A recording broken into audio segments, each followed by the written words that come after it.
of techniques in it, and I'm hoping that you'll find it quite helpful. I'm showing you how to use this wonderful little tool, which is the slice tool, which I use. I'm not paid to talk about that at all, but I absolutely love it and I use it in a lot of my work. And I'm also showing you how to blend your colours together. These pencils do blend beautifully together. They've got a sort of real creamy, buttery feel to them. So I'm going to show you how to blend everything together. And also with that, I'm also going to be talking about layering, which is incredibly important for colour pencil work. Layering is crucial to realism. You want to be able to get layer on layer on layer and know how to create those layers, not just doing layers for layers' sake. How to create those layers in order to sort of achieve a realistic effect. I also talk about mark making as well. I mean, this is actually a smooth area, but I'm going to talk to you about initially how you would, sort of structure your pencil strokes to denote something like fur. And also I'm going to show you my scumbling technique to create smoother areas, like the smooth area of this apple. I'm also going to talk about creating depth and shadows and how you combine pencils with a layering process in order to be able to sort of create depth within your work, and how to work the colours sort of synergistically together, how to blend them together to get the most out of them and to create different shades.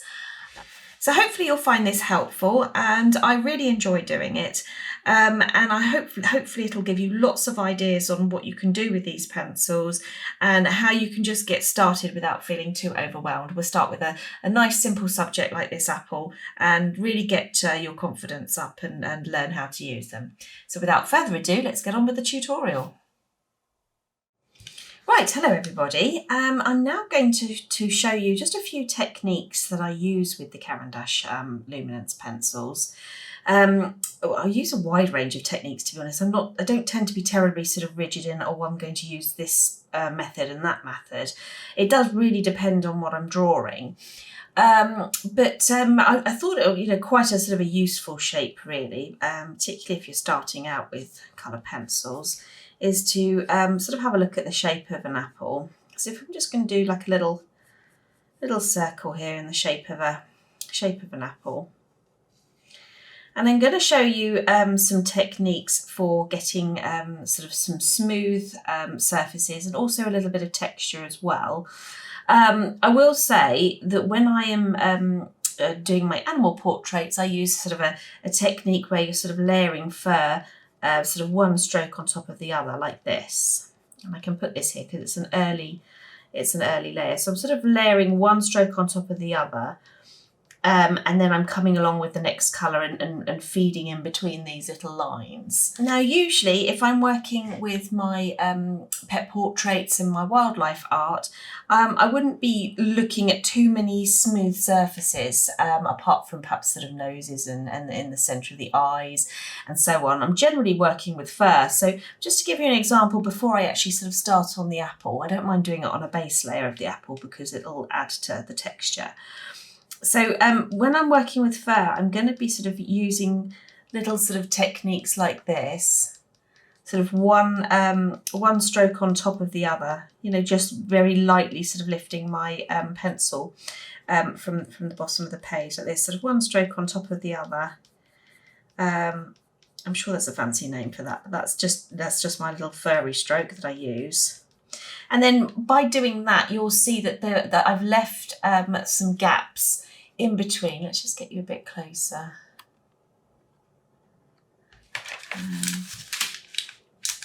You'll see that in between I've left some little gaps which I intend to sort of fill with other colours.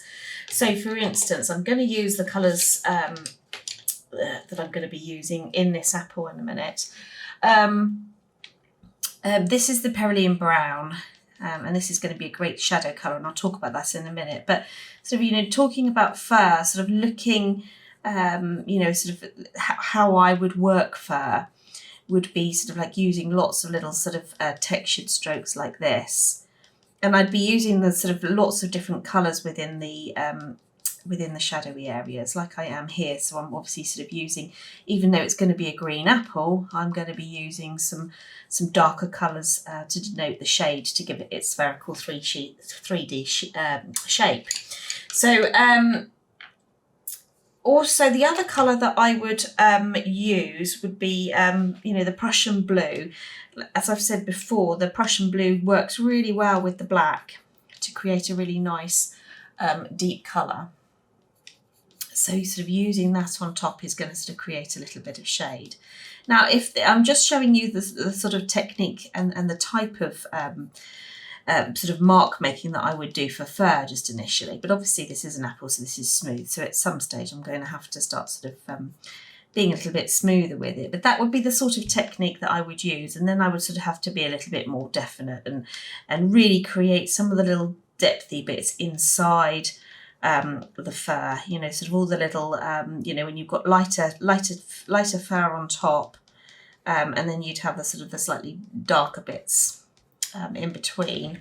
So I would be doing that, and then I would have, for instance, some sort of slightly lighter, imagine that sort of lighter fur on top, just like that.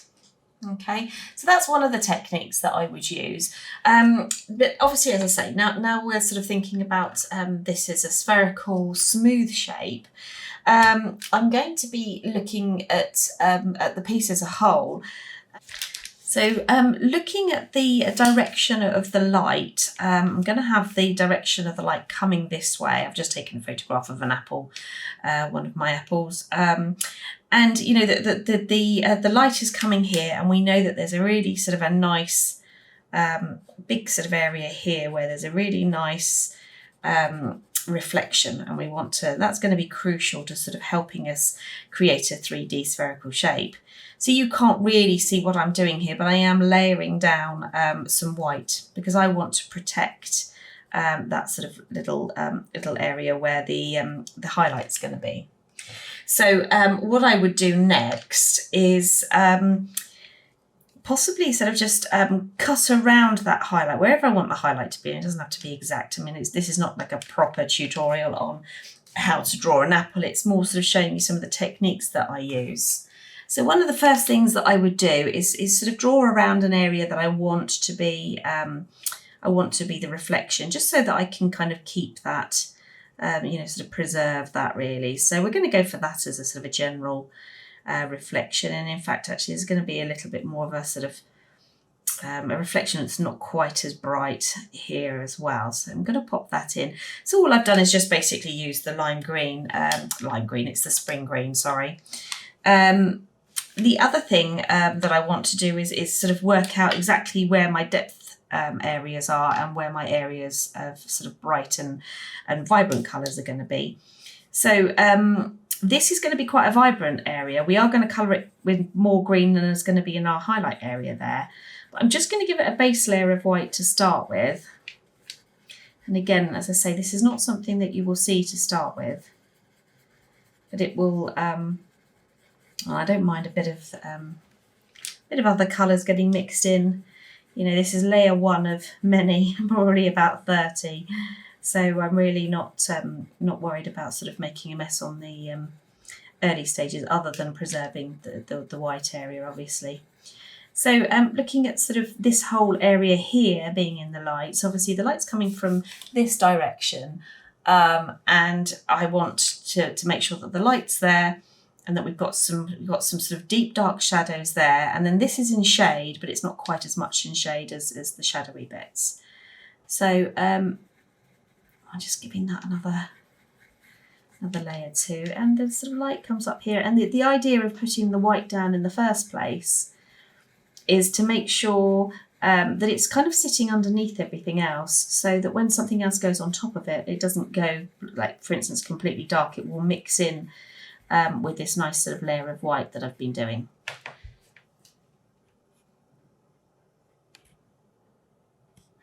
Okay, so after this layer of white that I've put down, I'm going to be going for the next sort of lightest colour, but that's actually within my green range. So this spring green, it's beautiful, gorgeous green.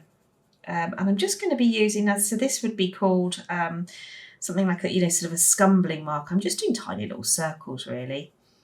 But I'm doing them on top of that white, and I can feel it's already sort of creamy and buttery, partly thanks to the sort of the way that the luminance pencils work. They do have a nice sort of creamy feel to them. So you can really feel that when you start to sort of apply on top of a colour that you know is there. So I'm just going to keep going with my little circles. Actually, I've gone over the highlight there, but that's okay because you don't want it to be absolutely bright, but we're just gonna sort of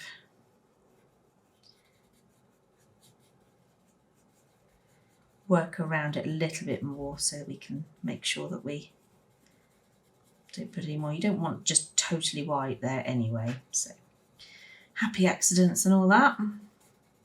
So I'm just giving it a sort of a good base layer. Just working in, so as I say, this is a smooth surface, so if you were drawing an eye, for instance, I'd be using this technique. You certainly don't want to be stabbing around in an eye. You probably place a few little sort of markings inside the iris, but you, as a whole, to sort of create a really nice smooth eye, you would be using lots of little circular strokes like this to sort of gradually build up the intensity. So this is quite therapeutic. I'm just sort of reshaping my apple. Looks a little bit lumpy at the moment. Like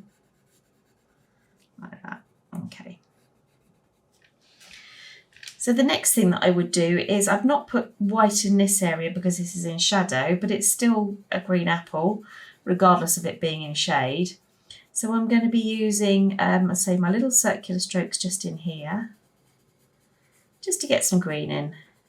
And we're going to pop a little bit of green over this area here where we were discussing how we would use fur, a furry apple. It will all make sense in a bit. Okay.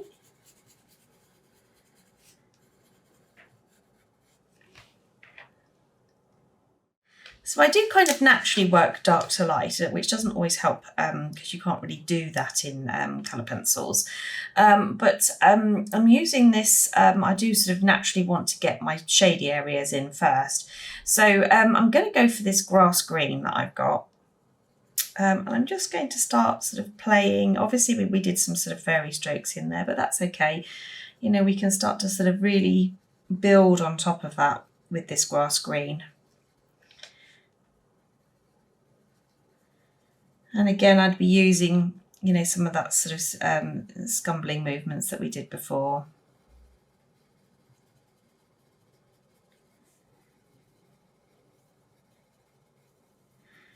And I would be bringing it across here and down here. And you have to be aware that at this sort of stage of a drawing, it's what we call the ugly phase. That's where it doesn't look very pretty and you're wondering if what you're doing is right. I just noticed a bit of shade on the back part of the apple there. So I'm just going to pop that in with the grass green as well. As I say, this is not necessarily a tutorial on how to draw an apple, just showing you some different techniques really that you can use with these pencils. Okay, and we've also got a little bit of shading here. So I'm going to start bringing some shading down here. It's not quite as intense as at the bottom, but there's still shading nonetheless.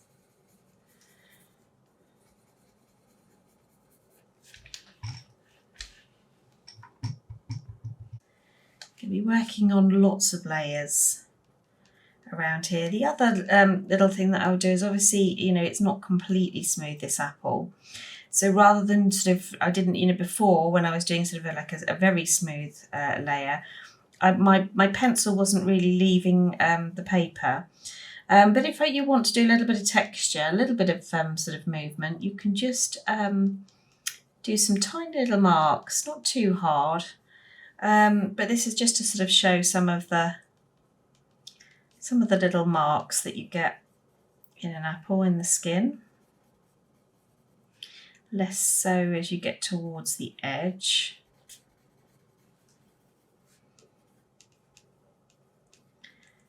And then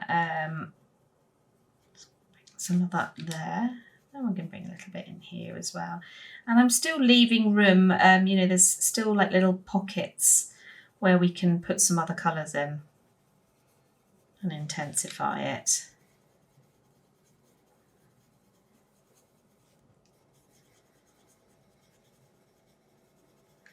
Just doing that there. It's going to create a little bit of depth at the top where it's sort of, just to sort of show that it's got a bit of depth just in the centre there. Now I'm going to start using this Cerulean brown. The reason I'm using this to sort of really help the depth area is because red and green work beautifully together to sort of cancel each other out really. So red and green together are going to sort of make that dark shady area, just like the you know, the adding of the Prussian blue will as well. We just want to, I'm just going to use some up here. We still want it to be a green apple, which it will be, but we're going to add just this little bit of red to sort of darken it down. And again, I'm just using sort of soft circular motions. And that's that little bit of red. I'm going to use the Prussian blue in the same sort of way, because this area here is all in shade. So we're going to just knock that down a little bit.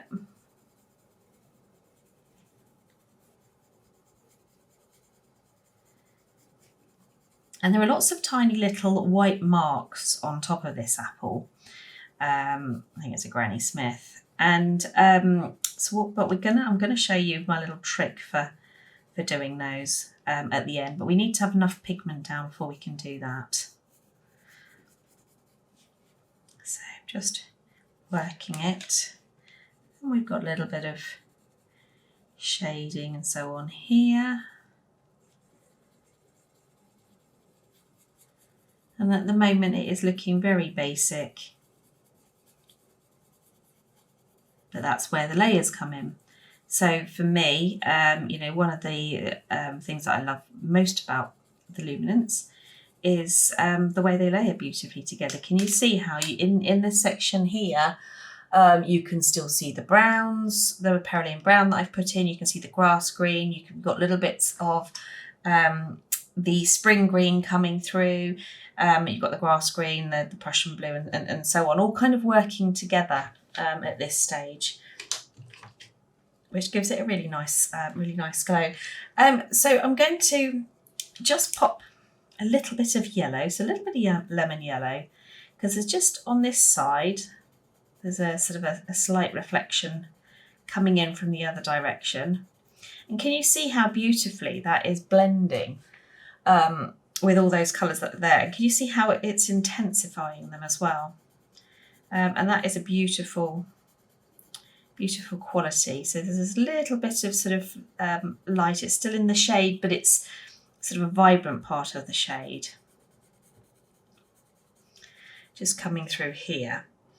I think while we've got it, I'm going to use it to really create a nice, obviously we've had the white giving us a sort of a base layer, and then we've gone through with the spring green. And actually the lemon yellow is going to mix really nicely. It doesn't probably look too dissimilar at this stage, but they do have very different qualities. So this is just going to obviously give it a nice warm sunlit tint. So I'm just going around in circles here. And I don't mind picking up a bit of pigment elsewhere. We like a little bit of interest. That's all good. And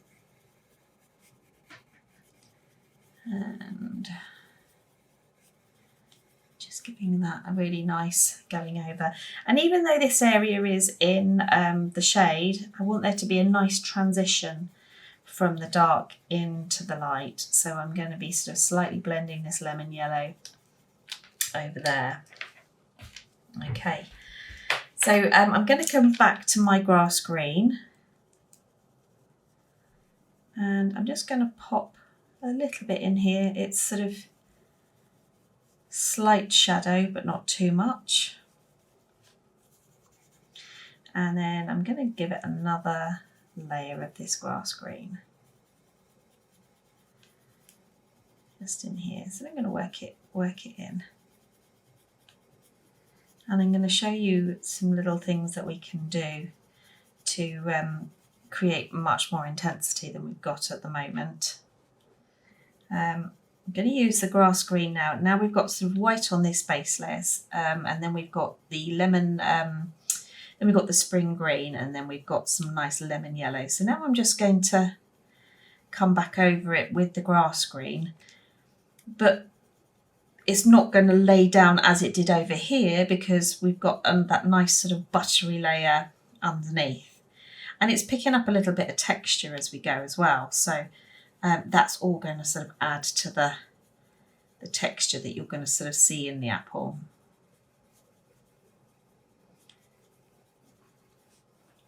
And hopefully showing you how I started with something that shouldn't really have been in an apple, and I went over the reflection. Hopefully that sort of gives you a bit of confidence that you haven't necessarily ruined something just because you get a bit absent-minded for a minute. You really can sort of work through with it and really sort of build up the other side. I mean, you wouldn't want it to just be white anyway. So I'm just going to give it a bit of a layer there because I'm going to have that as a reflection there. And I'm just going to keep layering.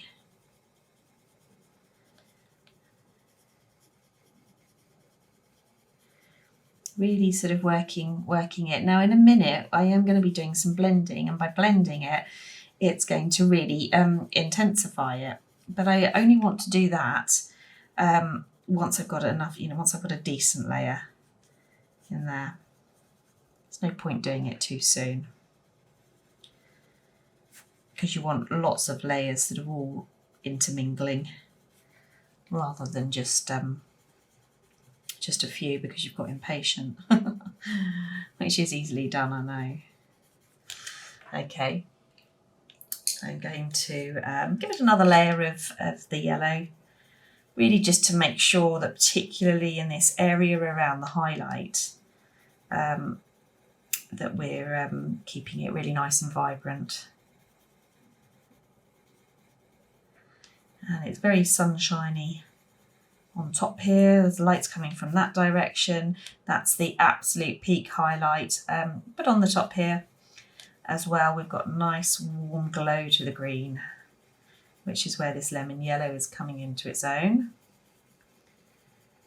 And then we're going to keep going around here.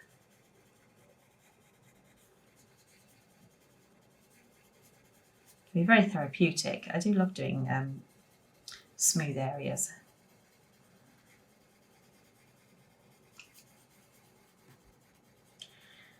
And can you see how when I start to sort of come over this area with the lemon yellow, can you see how it's acting as a blender in itself? It's actually mixing together some of the colours and making them more vibrant. And I want to do that here as well when we're blending in.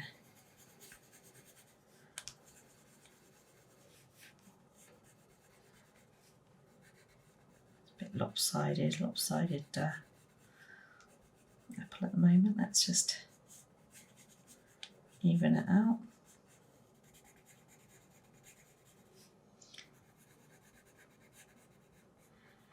And then let's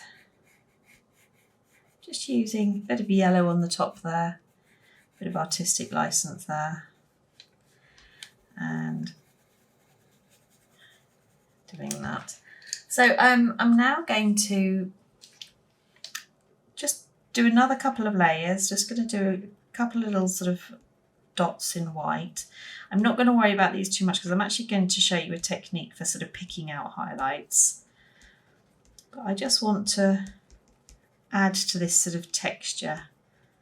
And of course, the white will act as a blender as well. So going over some of these little texture, bits of texture that I've done here already, the white is actually blending them and sort of making them look like they belong as part of the apple rather than sitting on top of it. So I'm going to concentrate my blending with the white in the nice vibrant areas, but I'm going to use a colourless blender to blend the left hand side. Pencil blender from Caran. So I'm really sort of working it in there. As I say, it's thanks to the waxy feel of these pencils that they do sort of blend so beautifully together. It's a bit like painting in a way, really. I mean, you know, I paint for a living as well, so for me it does sort of feel a little bit like you're painting. Once you start to do the blending, anyway, it does. And this sort of shadow is quite stark. I'm just going to sort of blend it in a little bit, just in there. So now I want to sort of work back into this sort of shady section a little bit more. Just going to even up my apple a bit. I was sitting at an awkward angle because of the camera, so it's gone a bit lopsided. So I'm just going to even it up, and I'm using the Cerulean brown to do this.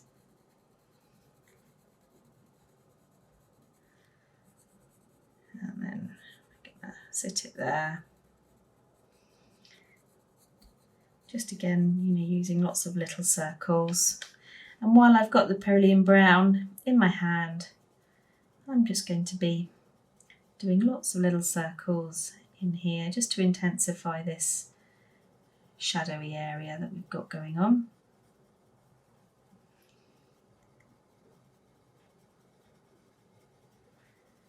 Just in here.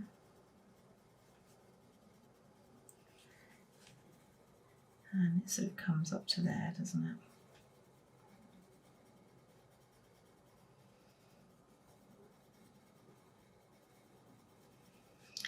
And it says just as it comes away to the edge, just want to give that a little bit of an edge there as it disappears off around the circumference. It's just got a little bit of a darker area. This apple's going to get bigger and bigger, isn't it? Let's do that now.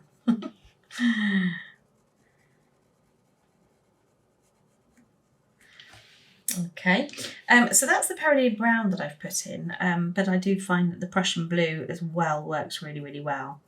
And it will work on top of that Cerulean brown, which is the important part that I want to get across about the layering. You know, it's using, it's not just thinking about these pencils as independent colours, as beautiful as they are, it's about how they work together and what they do for you and what they do for your drawing.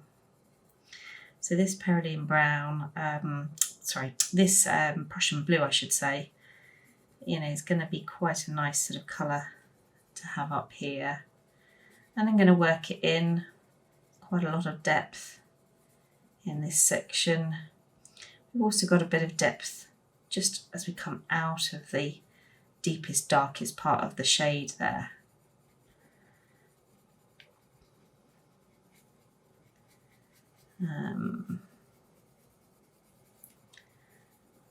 And then a little bit here, not too much, but again, because I'm aware of what I'm working on top of.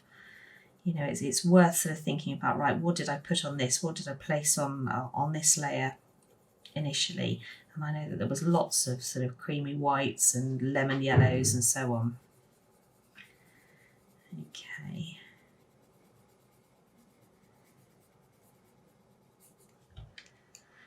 Okay.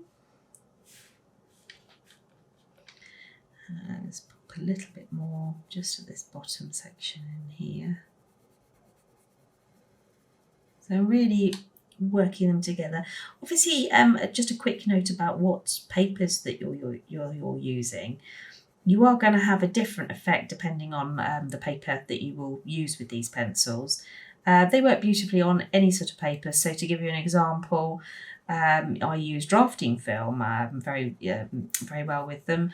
And I also use, this is a hot press paper, so this is the Fabriano Artistico. But I also use, pastel matte, for instance, which is supposed to be for pastels, but actually works really well. A lot of people use it for kind of pencil work as well. Different hot press papers. You can use it on most art papers, really. The only thing I would say, if you want something super smooth and super realistic, you're probably going to be looking at a hot press paper rather than sort of a cold or a rough surface. But it depends what you want. I'd say sort of play with it, and nothing's wrong really in the art world. It's whatever you enjoy. So you can see just how many sort of layers, and you can really see how they're blending together. And I'm just going to be a little bit lighter now, but I'm sort of, instead of using my pencil on its side, I'm going to just poke it in a little bit more. Poke it into all those little holes. We haven't even blended yet. I just want to sort of get a little bit of depth with this Prussian blue. Come here. I mean, you've got sort of a fairly sort of sharp shadow, if you like, here, but I quite like it sort of a bit more sort of blended into each other. I think it looks nicer, so that's what I shall do. It's the art of not just copying, but changing little things as you go. Okay. So I'm now having a look at the absolute deepest, darkest parts of this apple, what we really need to make it spherical. And at this bottom part here, it's really quite dark, so I'm going to use my black. And the black pencil, as I've said many times, generally you don't use it for sort of working on its own, but you use it in conjunction with another pencil. So for instance, I mean, it's sitting now on top of all of those lovely Prussian blue and Perlin brown and so on, and it'll be richer and have more interest for it. But just going to get this nice and dark sitting on top of it. So think about what's the absolute darkest part. So here we've got a nice sort of dark section. It comes along.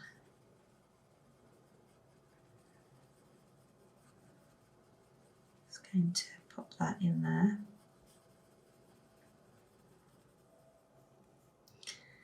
And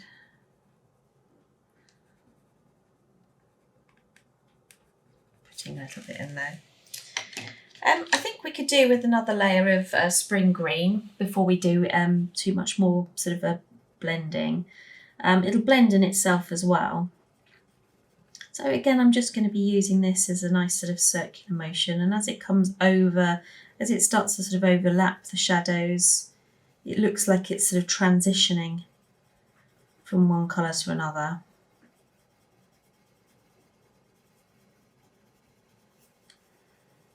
And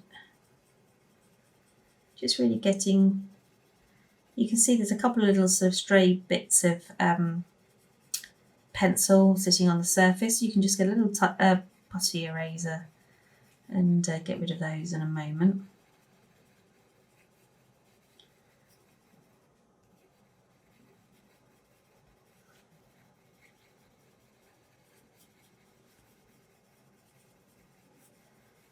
And even though this area here is in the shade, it's still green.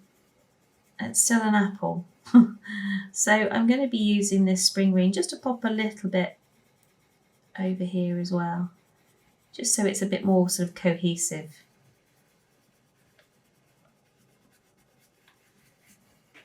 Okay. Right, now we're going to do some blending. So there are lots of different ways that you can blend. One of my favourite ways is by using a blending pencil. So this one is from Caran, their pencil blender. And, you know, sort of using it softly, basically what the aim is to sort of move the pigment from one area to sort of fill those tiny little, you know, sort of like white gaps that you've got. We want a really nice, rich result. And that's my favourite way of working. So you can really kind of push it all into the tooth there.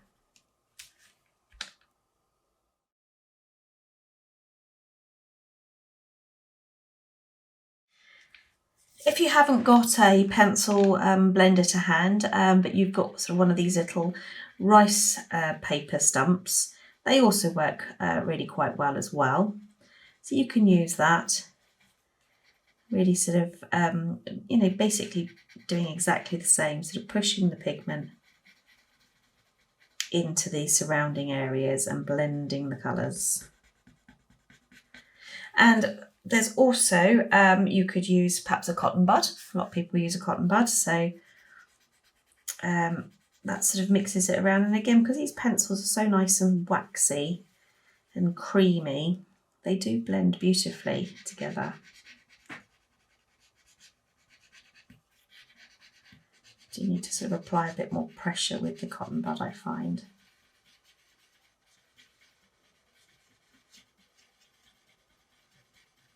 Very therapeutic. So you can see how that's starting to sort of create a little bit of intensity by doing that. And finally, we can use a solvent if you wanted to use that. So, or I use like Zest It, anything that sort of thins a paint down. It will do exactly the same. It will thin the pigment down that we're putting down in this apple. So we're going to use a little paintbrush with some thinner and see what that does to the apple. So I'm just going to place a little bit of the thinner on here. And I'm just going to dot it around. And you can really see that all those tiny little holes where the tooth is showing through. Once you put this in, it really does absorb it all. Just pop a little bit, don't put too much at once. But the great thing about colour pencils is the fact that you can get so detailed, and you can just choose to do this in sort of areas that are larger, or, you know, you can use slightly less at one time and still make a certain section, you know, sort of stay put, as it were, without sort of mixing, without blending it too much. But it really does intensify it.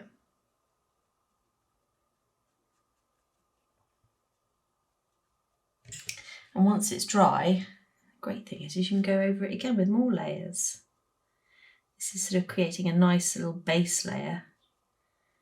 And then, well, a bit more than a base layer to be fair, but it's creating a nice base, and you can do some extra sort of details and so on top.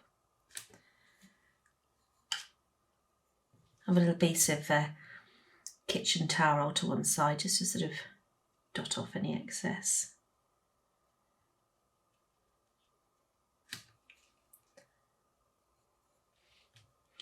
And I do love the sort of the rich intensity that you get when this, when you blend them all together, whether you use this or whether you use a pencil blender or any other form of blending. Some people use an old toothbrush as well, which is quite, I've never actually used.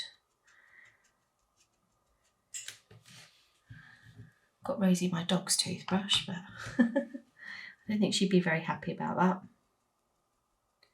So just going to blend this section here at the top so that it's sort of coming out of the shade. There's a bit of a transition area as it comes out of the shadows. So I'm just blending that a bit, even though the reference photo shows a little bit more of a stark line. I quite like it sort of gently coming towards the light. And can you see how I just did that little section at the top there? I managed to get sort of quite a nice line with that.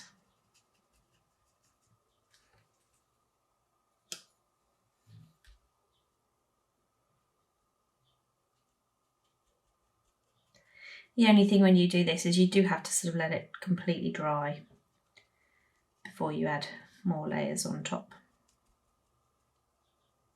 But it's, again, very therapeutic process. I'd recommend drawing an apple to anyone. Very relaxing. So I'm just starting to come out into the warmer areas now. So I'm making sure that my brush is clean. And all those lovely whites and lime green and not lime, I keep calling it lime green, sorry, it's spring green. Spring green, lemon yellow, they're all mixing in together beautifully. Just at the moment I'm going to avoid the highlight, but I'm going to just get rid of that little line that we did around it. So there's not a line there.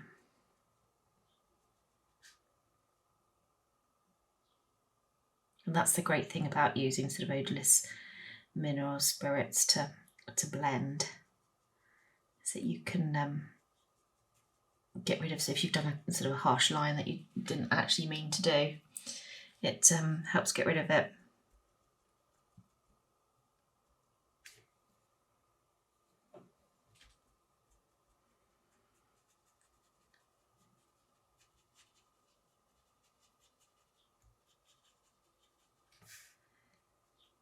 And I've deliberately got a little bit of the darker colours there. I'm just going to, just for transitioning purposes, transition from dark towards the light.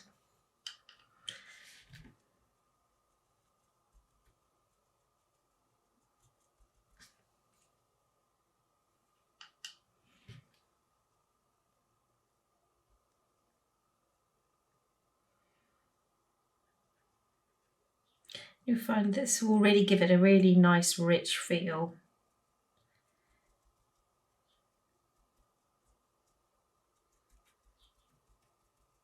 But you know, you can achieve the same if you don't want to use this or don't have this. You know, you can use the blending pencil. You just have to perhaps work a little bit harder at it. But the blending pencil is lovely because it does sort of create that, helps create that sheen as well.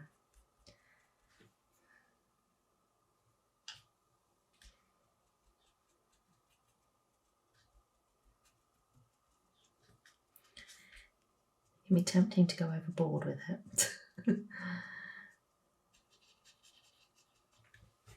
Okay, so we'll let that dry. Okay, so it's now dried. It's dried really nicely actually. One of the things that I want to do just on this left hand side needs to be a little bit darker so that this whole area is still in shade. But I'm just going to add a little bit of orange, just because there's a little bit of an orange glow in there. I'm just going to pop that in and then another layer of green just to sort of darken it back down. And now we're working on really quite a smooth surface because obviously we've blended it. So as I say, it doesn't matter how we blended it, really. I mean, they all very slightly different effects, but it's all nice and blended. So we've now got room to do a few more sort of little techniques on top. And I'm going to use the orange in here as well. I think, you know, using a different colour, you know, use the colours that you've got to your advantage. Using a different colour is going to just sort of add a little bit of interest as well, rather than making it all too much the same. So just going to pop that little bit of orange in there. Okay, and then we're going to go back in on the top with the grass green. So I'm just going to sharpen. Okay, so just going to use that nice and gently. And you can see how it's now, instead of looking orange, it's just looking green, but with sort of like an orange tint, and that's because the colours are working together. which is all rather beautiful.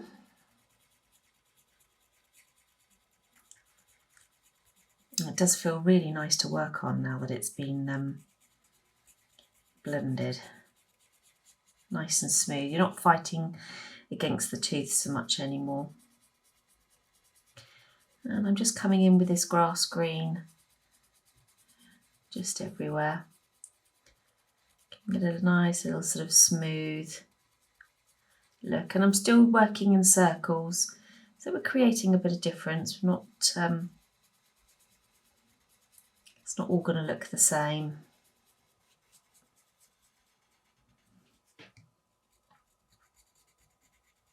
Just want to go a little bit deeper in here.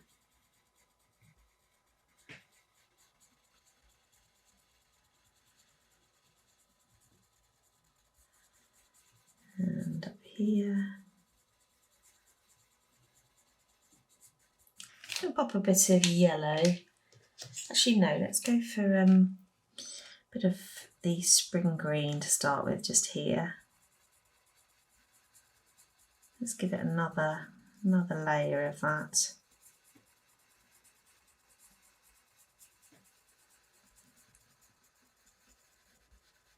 You can hopefully really see how building the layers is really going to help make something look realistic.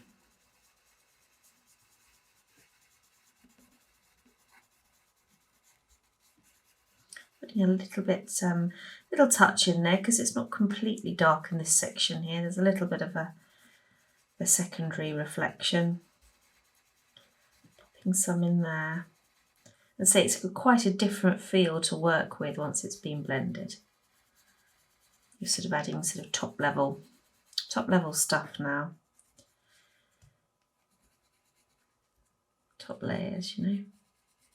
Just going to smooth this edge a little bit. It's very slightly darker to this edge.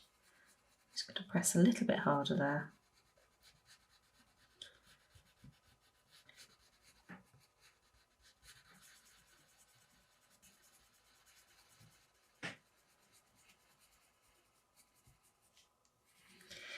And let's just do a little bit in here.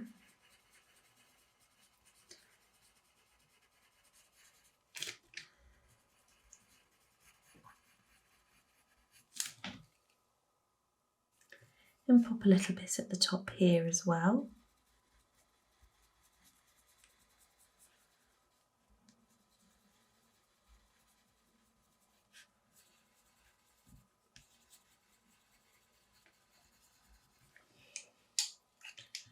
And now I want to give it a going over with this grass green, just a little bit more, so we're sort of filling in the general colour, but doing it very, very lightly, because I know that what I want to do after this is I want to cover it, because this grass green is obviously so a little bit sort of on the cooler side. I want to pop that lovely warm yellow, lemon yellow, back in over the top.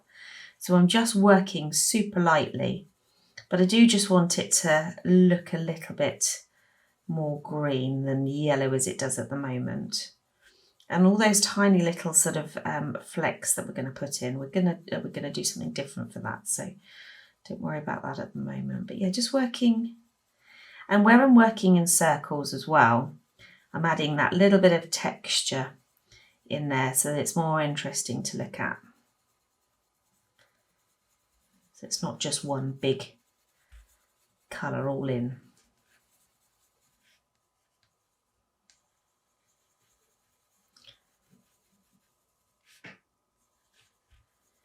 And as we come towards the top here, let's pop a little bit sort of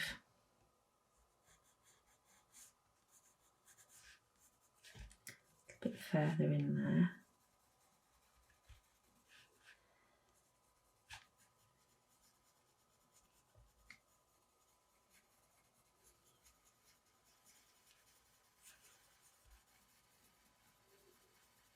Just going to sort of deepen this bit here as well. I'm going to do some tiny little bits of blending, or a couple of little loose bits of pigment on the top. So just giving that a little bit of a blend just because I had the cotton bud in my hand.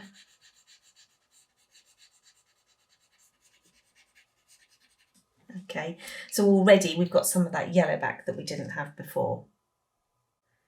So this section here, I'm opting to use a tiny little bit of orange, just so that we're bringing the shadow down sort of just a little bit more, so that this light area here isn't quite as light as the section that we've got here.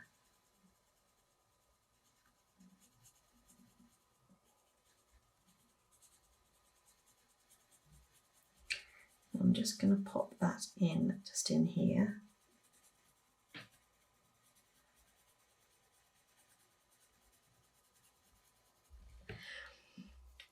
And I might just use the Perylene, so that was the orange I was using. Just going to do a couple of tiny little bits of Perylene brown, which I will blend in. And it looks horrible at the moment. I'm just using it on top just to lay a bit of pigment down, really.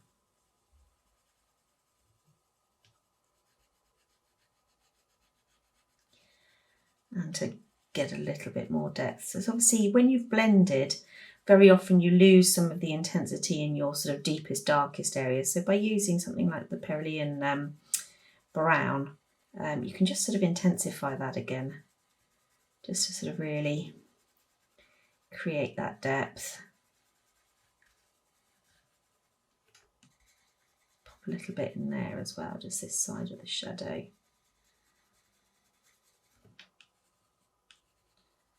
Okay, so with that sitting on the surface, I'm now going to use my lovely little blender from Caran, and I'm just going to push it into the surface a bit more. And then those little marks are still going to stay there to a certain extent, but we can push them back with our green in a minute.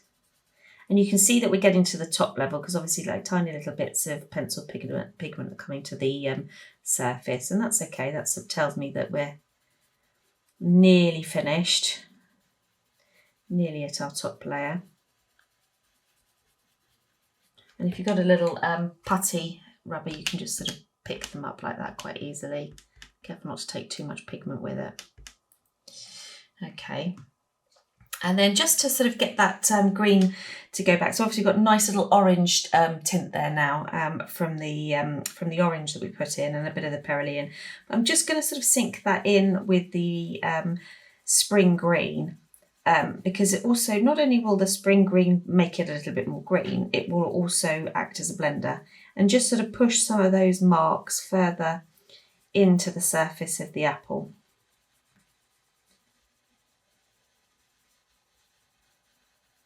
That.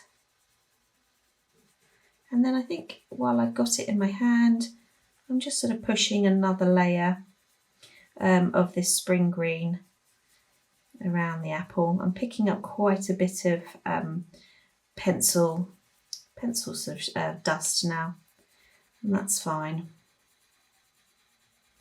I will get rid of those in a second.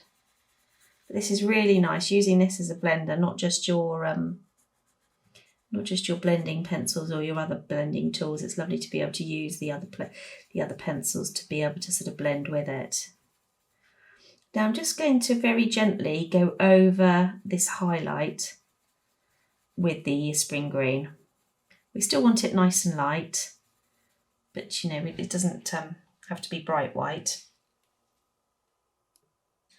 And now I'm going to go over again with my darkest green, because I know that putting this on, not an awful lot is going to stick there at this stage. So just a little tiny, almost like glazing, so glazing a little colour, which is, glazing is a transparent layer of colour, looking to slightly change the hue of the colour that sits underneath it. So that's kind of what I'm looking to do here. Just using this grass green. And then while I've got it in my hand, I'll use it a little bit there. And there's lots more that we could do to this apple. For the purposes of this video, I'm not sort of, going to go into sort of too much more detail, but there's lots of sort of tiny little changes and sort of tweaks and so on that we could do to make it even more realistic. But hopefully that gives you an idea of a few little ways to use the pencils. The last way that I want to talk about, let's just get those up with a putty rubber, just very gently.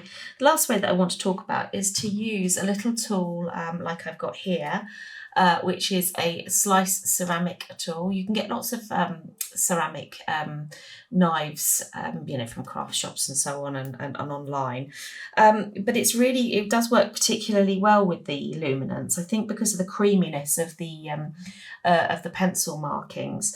And so all those tiny little, you've got on the Granny Smiths, you've got the sort of like the tiny little sort of white marks, and you can basically spend some time and just sort of scratch out those tiny little dots that you've got in there. So it just adds a bit of interest, a bit of detail.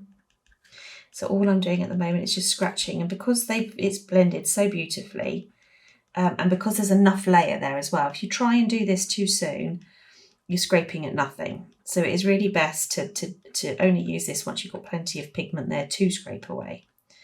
But once you've got this, you can see the effects that you can potentially have. So for me, for my pet portraits and wildlife art, it's fantastic for, those tiny little hairs on top that are they're lightest. Fur is very, very intricate, and sort of being able to sort of carve out different layers of fur with this is incredibly useful. So I'm just scraping away. You can take your time with it, and using your putty eraser to pick up some of the pigment that you've deposited on the apple will actually also sort of create a little bit of a mottled effect as well, which is nothing wrong with that. So I'm just gonna, there's all sorts of things you could do, sort of like, sort of colour some of them with little bits of orange, little bits of yellow. Just like we have on the base layers. And even in these darker areas, we'll want to sort of darken them back up again in a second. But you can still see some little dots, even in here.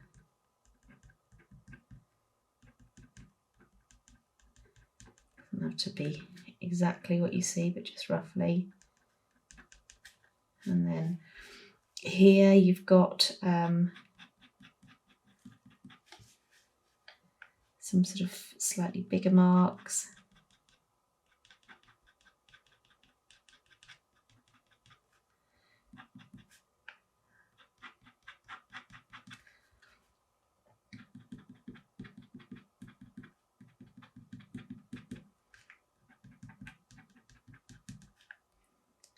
Nice therapeutic thing to do as well.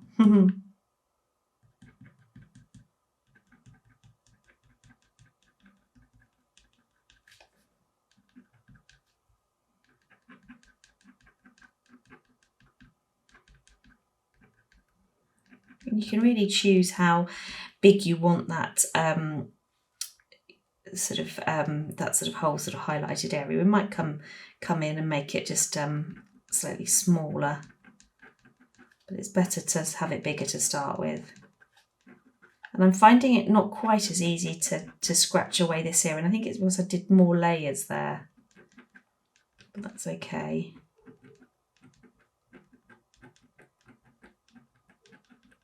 The more layers you've got, the easier it is to sort of carve out that look.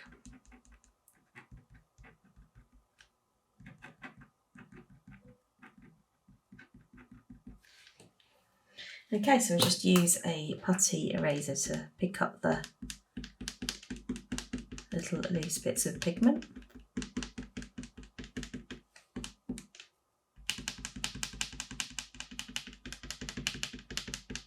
Adds a bit of effect of its own as well, no doubt.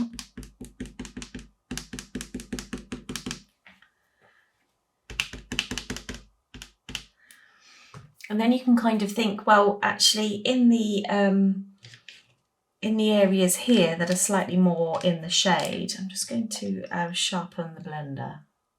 In the areas in the shade, we want these to sort of sit slightly more under the surface. We don't want them to be as light as the other side. So what you can then do is sort of blend them back in. So you've scraped them away and then you're blending them back in, but they're then sort of, they're there, but they're not quite as stark. So, and this side as well, because it's all in the shade. You then just kind of pushing them back within the surface. And again, because you've got that sort of creamy texture and blended surface to work with, it works really well.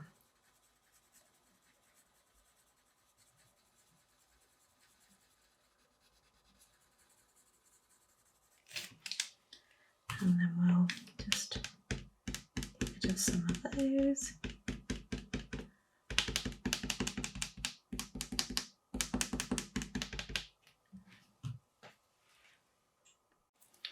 Pop a little bit more blending around here. I'm just going to use the grass green again, just to sort of create a little bit more depth in some of these areas, not going over those little highlights that I just made with the tool. You want to be going in the areas that you haven't scraped away. So you're literally kind of working in between those. I mean, you'll go over the odd one, obviously, but just sort of working in so that you're just sort of highlighting, you're just creating that little bit of depth by using this darker green around some of those little highlights that you've just created.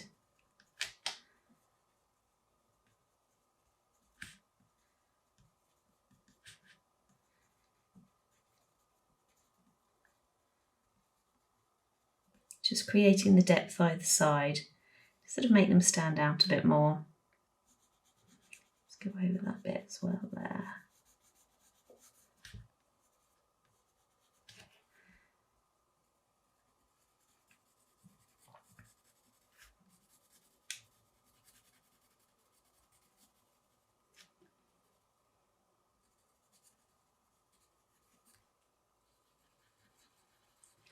And I'm going to go over some of this orange as well. So in hindsight, it's a little bit more orange there than we need. So we'll just go back over it again with this grass green.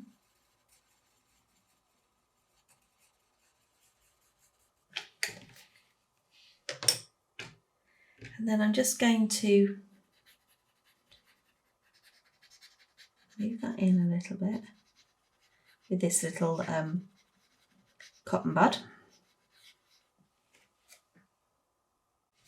And I'm going to use this spring green now, just to sort of bring that sort of warmth back that we had.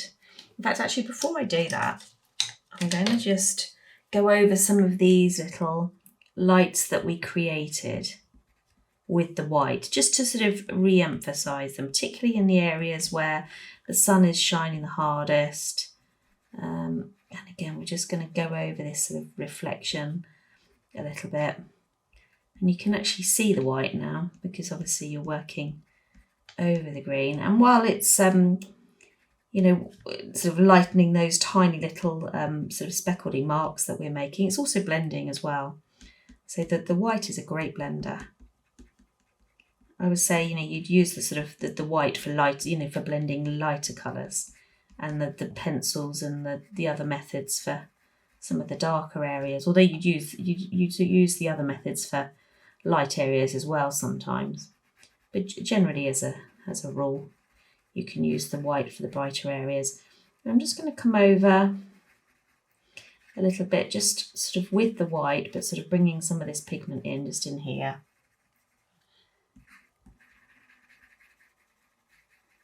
And then now that I've created those little lights, I'm just going to use the white as a bit of a blender to get that all blended back. Use this a little bit here as well.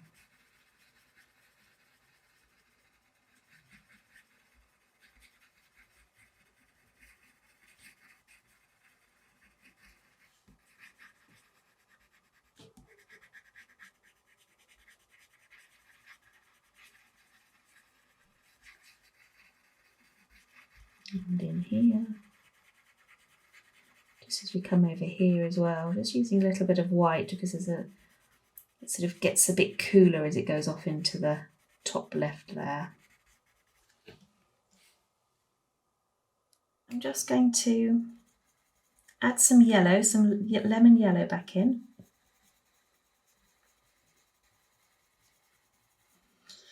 Going to use little bits in here as well. So just got a little feeling of the sunlight hitting this reflection as well. A little bit of yellow that I'm just sort of glazing on top now. It's skidding around the surface now because we've obviously sort of used almost our maximum layers. But it's still giving it a tint. That's what we like. Just giving it a warm glow. The sun's kissing it now. It's going to pop on here.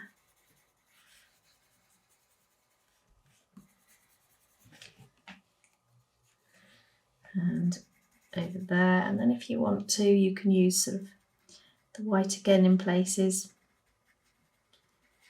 just to do a bit more blending.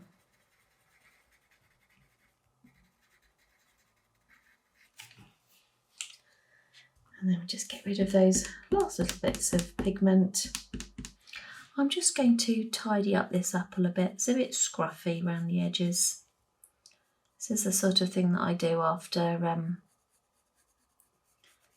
taking a look at it for a little while. So I'm just using the grass green. I'm just sort of intensifying the outline of it. And then it's a bit lighter there, but we're just going to, I'm not going to keep it quite that outlined, but I've got some sort of lines as well where it sort of comes over. Okay, so now that I've got that in there, I'm then going to blend that line in.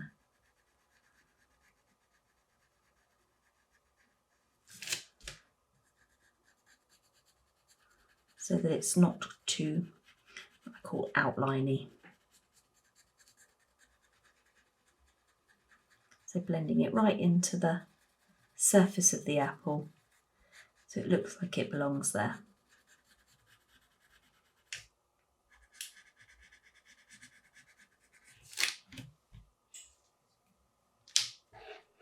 Let's get rid of the excess pigment. And then let's just use my spring green and just sort of push that in a little bit, because the spring green is going to be blending a little bit. So I just want to create that there.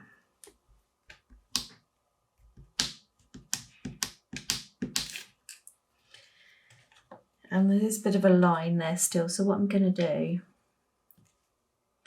is use that grass green that I used to create the line and just make it a bit bigger. Let's just get that.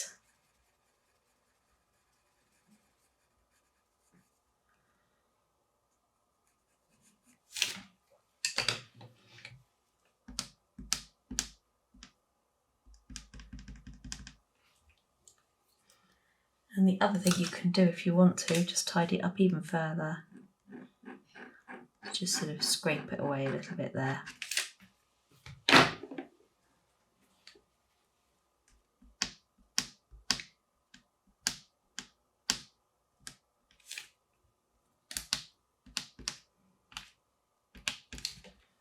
And there we go.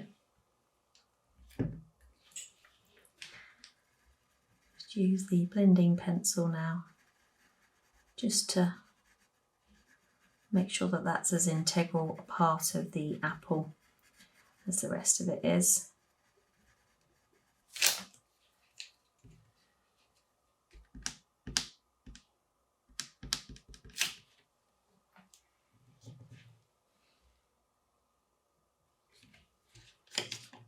And I'm just going to use a white, because in this section here, the light is hitting it.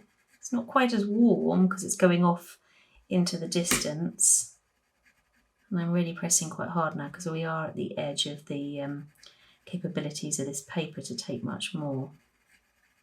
So I'm just going to, I'm still getting it on there though, just getting a little bit of the white around there, just to sort of cool it and knock it back a bit. Putty rubbers are great for everything. They pick everything up for you and have their own effects while they're at it. I'm just going to give it one more little going over with this lemon yellow that I've got.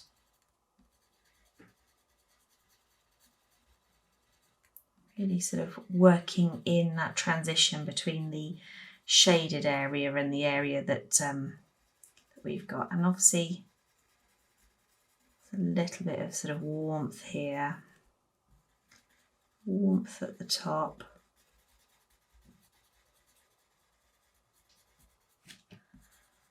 Just bringing that sunlight back a little bit, and also in this section here,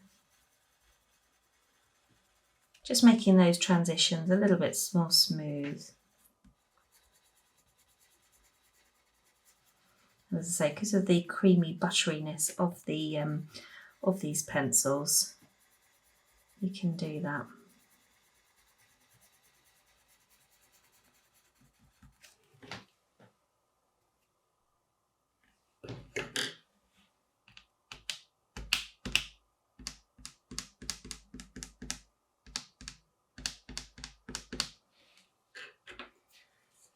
Might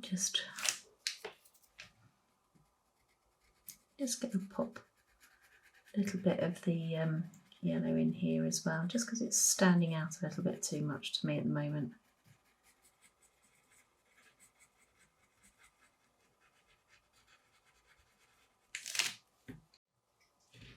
So just like the other area where the outline was a little bit too in your face, I'm just going to knock it back with a bit of white just in this section here, just so it's sort of blending in a little bit more.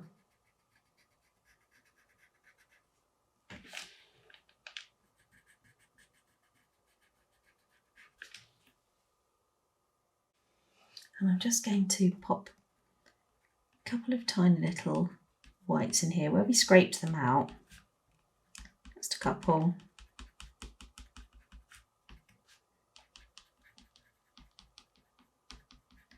Got some in there as well, haven't we?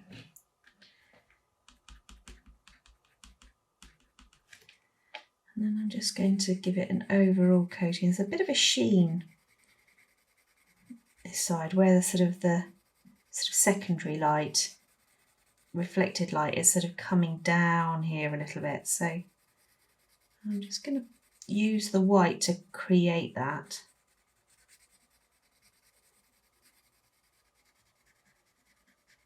It's amazing what you see the longer you stare at something. There we go, and see again, that's where the white is absolutely beautiful at blending. And although I use the white to blend more vibrant areas generally, in this particular instance where we are creating almost like a glassy effect on the apple, the white's absolutely perfect for that. So it would be it would be perfect for eyes, for instance, where you're glazing over sort of a reflection on an eye.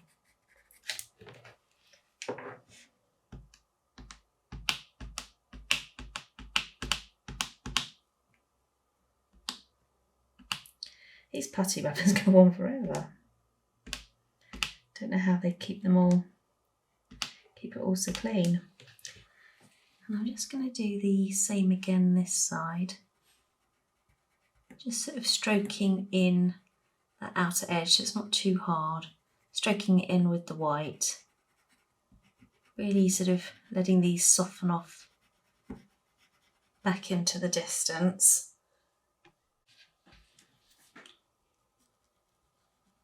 There's always an element of tweaking whenever you're doing something, even if you're just doing something like an apple. It's like to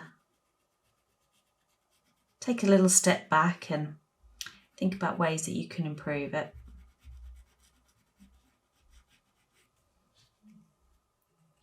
just going to blend these in a little bit. Just notice they're looking a little bit grainy still there. Just using the white, not much, just a little. And I'm just going to blend out again with the white, just this sort of area where the shadow comes out into the rest of the apple. Just using the white there, so just sort of smooth that process so that it's looking a little bit more sort of spherical.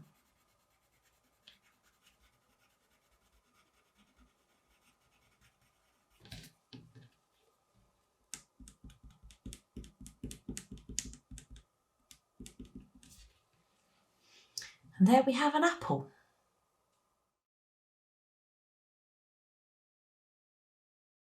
Just want to show you a little end note.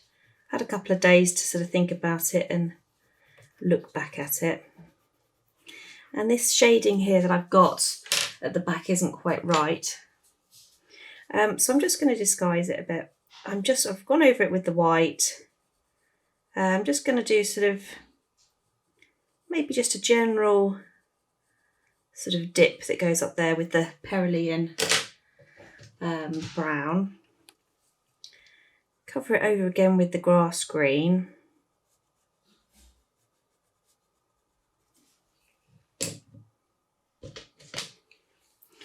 Use a bit of yellow just to sort of blend it in at the top as it's coming out of the shadows.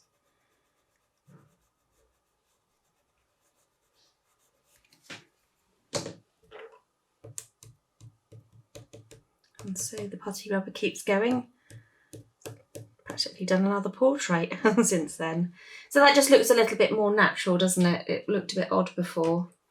I was sort of staring at it, and I mean, I have actually added that in as well. So I think it just needed to go all the way to the back and just perhaps a little bit of white just at the top here.